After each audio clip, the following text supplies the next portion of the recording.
Welcome back to my channel.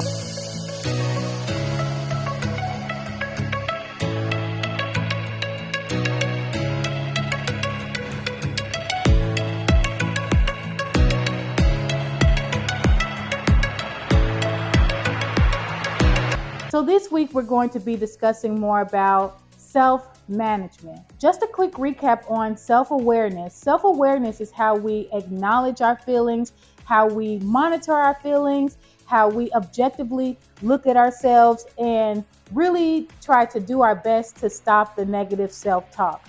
So this week we're going to be talking more about self-management. So step one is being aware of your feelings, but moving into step two is how we actually manage those feelings in certain situations. So I wanted to start with the story. Back in my early days of my career, I was in charge of this project.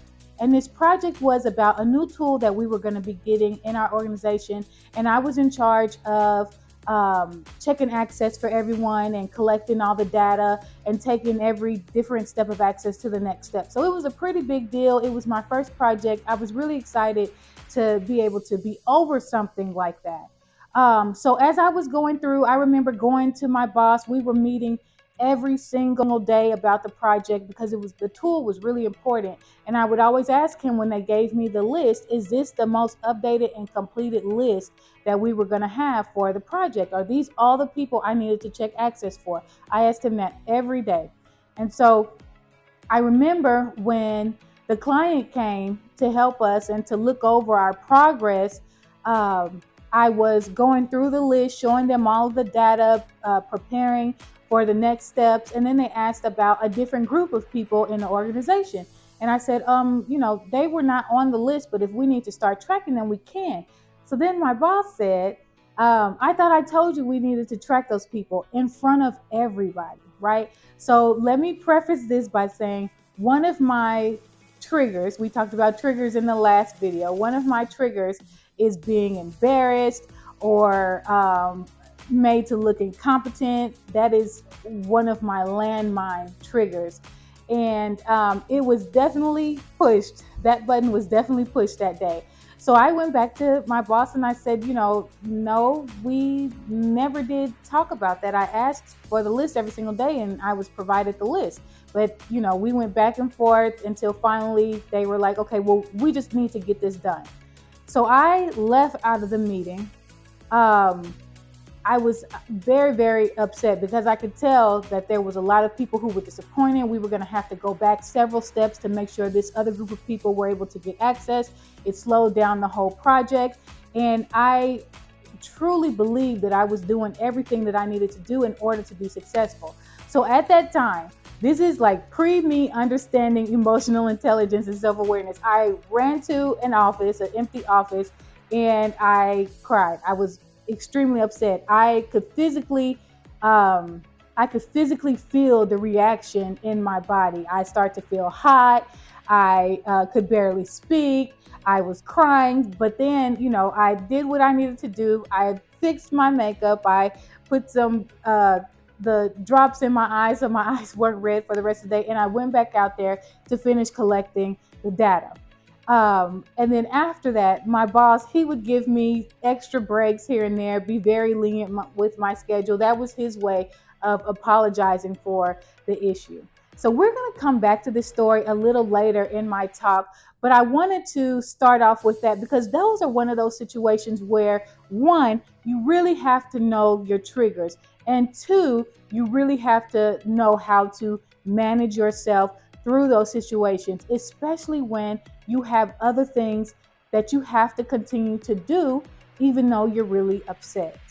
So the feelings you feel in those situations are real. Sometimes we try to ignore them, but all they do is just bottle up on the inside of us. And I know a lot of us have had those situations where we feel these emotions, and we just bottle them down, bottle them down until they erupt like a volcano, which is not good. And a lot of times when we do erupt, we do that with the people that we hold the closest to us, like our family, our friends, our children, our spouses, significant others. Those are the ones who most of the time get the brunt of our anger and these bottled up emotions. And that is so not healthy for you.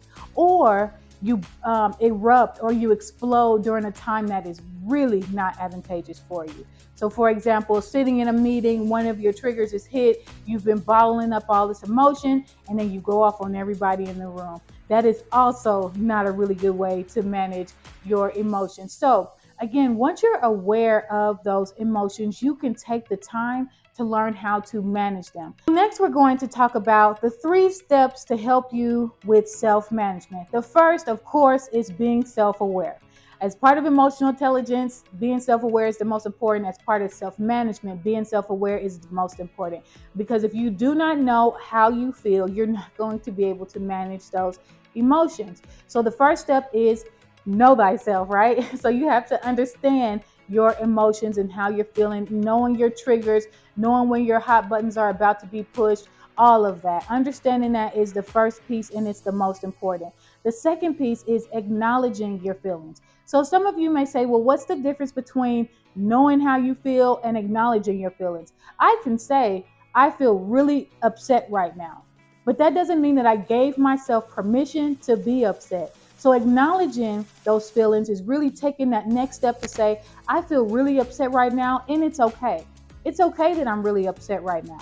Now, the third step is going to be self-management. So when I say self-management, it sounds a lot easier than actually doing it, right? So a lot of people will manage their emotions differently. So for me, when I feel the heat rising, when I know that my hot buttons are about to be pushed, I take the time to sit and to meditate or to pray. So it may be meditation for you, it may be praying for others, whatever it is, but I take that 10 seconds or however much time I need in that situation, because every situation is going to vary. I take that time to sit back and say, okay, and I just meditate. I clear my mind, I clear my thoughts, I think about what are my next steps, and I try to calm myself down. When we take deep breaths, there is a lot of research that shows breathing in, breathing out really helps to clear the mind.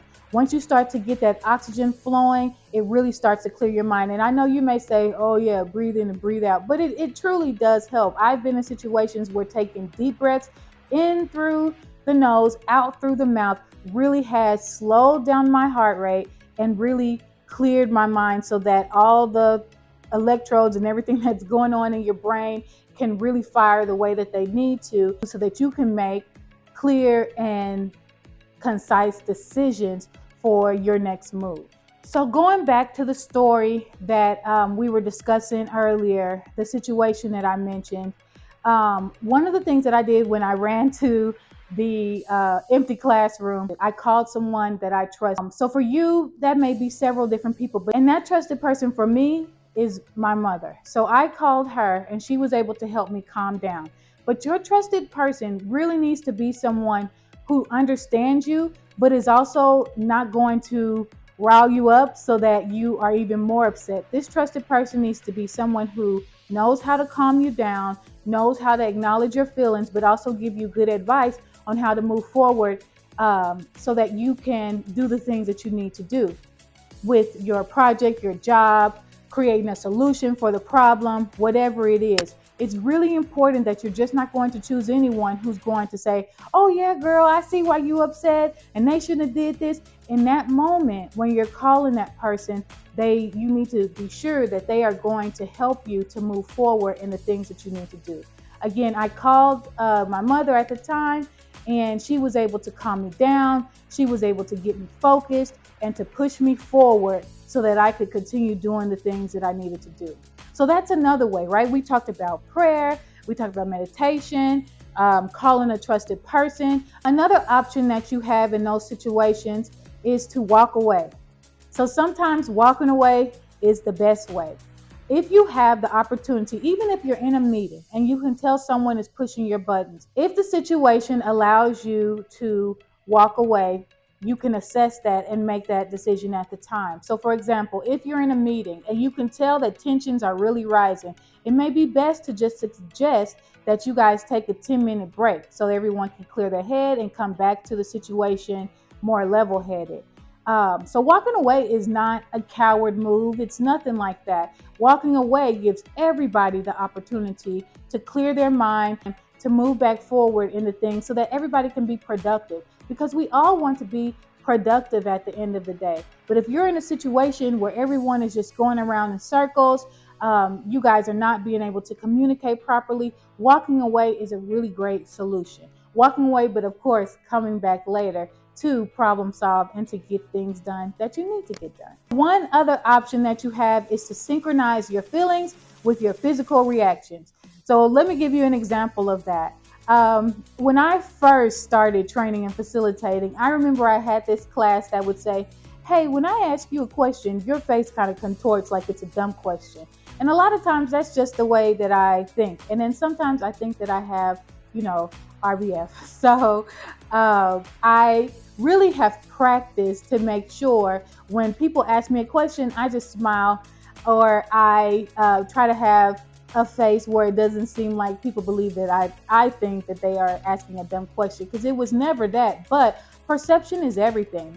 So when you're in a situation where, if you know specifically that you have hot buttons and you feel people pushing those hot buttons, you want to check your face, you want to check your hand movements, you want to try to stay still, because a lot of times we start to lean forward, we start twitching a lot, we start to interrupt people when they're talking. We do all of these different things to show that we are upset with the situation. So instead of doing that, count to 10, take deep breaths in and out, and then check your body language. Make sure that you are in control of yourself at all times, because we all can tell when someone is showing those physical reactions when they're upset, in face-to-face meetings, and even sometimes virtually. Even virtually, when you're not on camera, you could tell in somebody's voice, in the inflection of the voice, in the sternness of their voice, that tensions are starting to rise. So it's very important, if you feel yourself getting to that point, that you check your physical reactions. You won't always get it right the first time. That's why self-awareness, you remember last time I compared self-awareness and emotional intelligence, practicing that, to exercise. And you have to continue to exercise it. You have to continue to practice emotional intelligence until you get to the place where it just comes second nature for you. I've been practicing self-management, self-awareness, emotional intelligence for a really long time, and I still don't always get it right. I know my triggers, and sometimes I can objectively see myself getting upset, and I don't stop myself. So, even the practitioners of emotional intelligence don't get it all right to say when they first start. So it's okay if you don't get it right either. Just continue to practice it. The biggest thing is being aware and trying. When you feel those buttons being pushed, really taking the time to manage yourself through that. So let's recap. So today we talked about self-management and the 3 steps to working through self-management. The first is to be self-aware. Understand how you feel, know what your emotions are, know what your triggers are. The second step is to acknowledge those feelings, giving yourself permission to feel upset, to feel happy, to feel whatever those emotions are. The third step is self-management, and we have several different ways that you can manage yourself through those situations. If you have others, comment those below so that we can share best practices with each other. I know I can always use a best practice. So I trust that you were able to learn something from this video. I hope that you're going to be able to take some of these best practices and move forward with them in your emotional intelligence journey. I'm super excited to see where you go with it. If you've missed my first video on self-awareness, it's going to be linked in the description below. Please be sure to like, comment, share this video. I would really appreciate it. Stay tuned for next week's video, where we're going to continue our emotional intelligence journey by discussing social awareness. And as always, have a great week.